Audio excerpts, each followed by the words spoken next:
3, 2, 1. Welcome to day one of my summer adventure up north, where I'm going to try to get to Alaska. My name is Nicholas. I live on a 100-year-old boat, and today we're going to be traveling through the locks from Seattle up to Port Townsend to support the race to Alaska. It's 4:23 a.m. and we're about to kick off the whole adventure.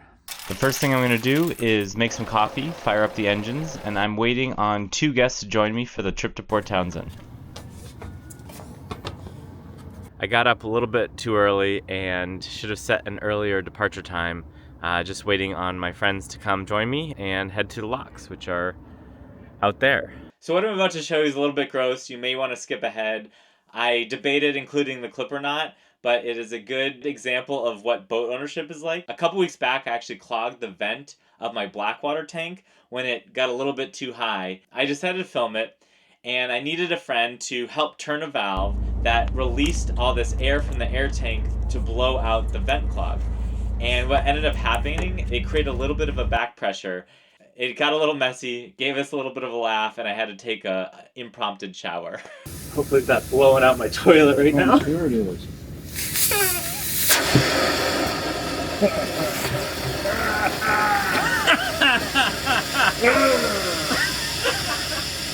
And with our vents cleared, we went on our way. The first part of my journey is to go through the Ballard Locks, which is kind of like a sea elevator. I go from freshwater, which is about 20 feet above the average sea level of Puget Sound, down to wherever the tide is at the time that I go through. As they let the waters out, the doors open, and I can untie and be on my way. The Ballard Locks are free to the public and are open 24 hours a day. However, commercial traffic and emergency traffic get priority. I exit outbound north to Puget Sound, headed towards Port Townsend.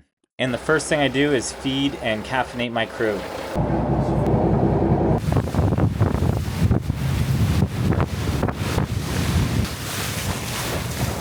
It was a beautiful day to be underway. However, we did get a little bit of weather through Admiralty Inlet and the waves started crashing up the portholes. That creaking sound that you hear are the planks moving around in my forward stateroom.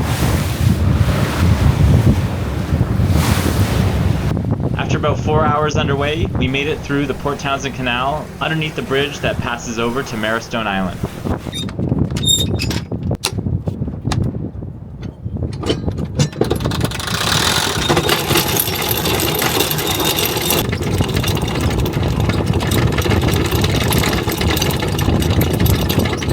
On our first stop, we anchored outside of Port Townsend Boat Haven, and a quick dinghy ride to shore to say hello to some friends in the yard, as well as drop off a friend at the bus stop so they can head back to Seattle.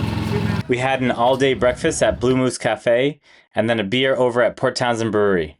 We spotted Tally-Ho go by under full sails, and so I needed to get a quick video of her passing across Argonaut's stern.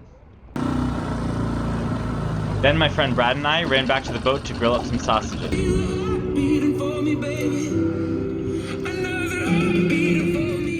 So what is the Race to Alaska?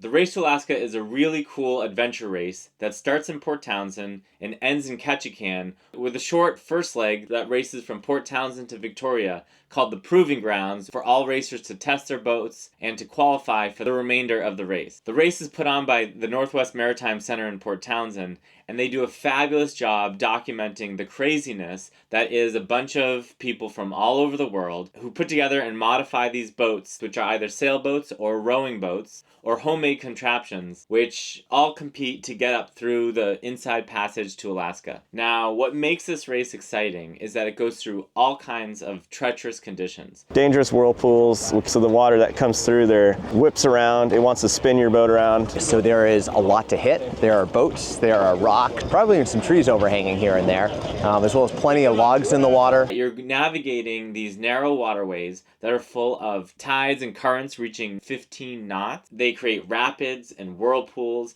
and there's a very difficult navigational challenge to when you time crossings through these certain locations. In combination with that, sometimes you get really ferocious winds, very variable conditions, and then days without any wind at all. And so there's a balance between how well you can pedal or paddle your boat versus how fast you can sail it. You'll see a whole variety of boats, and teams work to modify them to try to create the best vessel possible.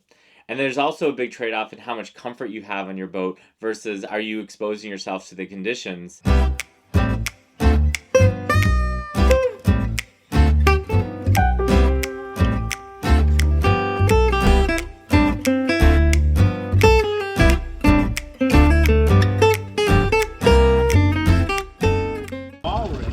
That's so funny.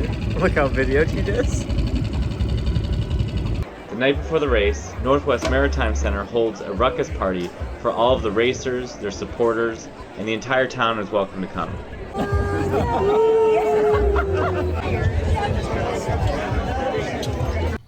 Of course, last night we ended up at the Uptown Pub, but was able to get back in time to wake up before sunrise the day of the race. All right, it's Dawn Patrol here at the Race to Alaska. It's just before 4 a.m.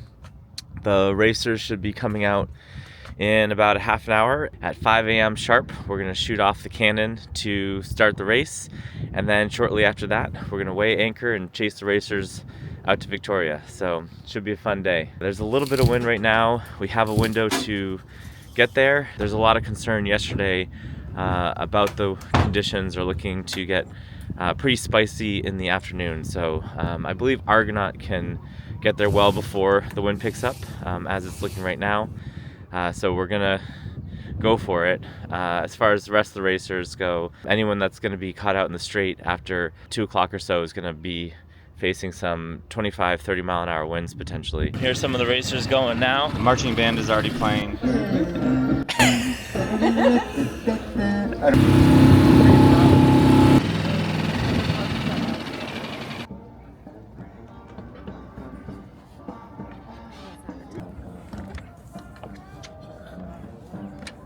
You want to keep the pressure in the cannon for maximum boom. All right, thanks, Thomas. 3, 2, 1. Hell yeah!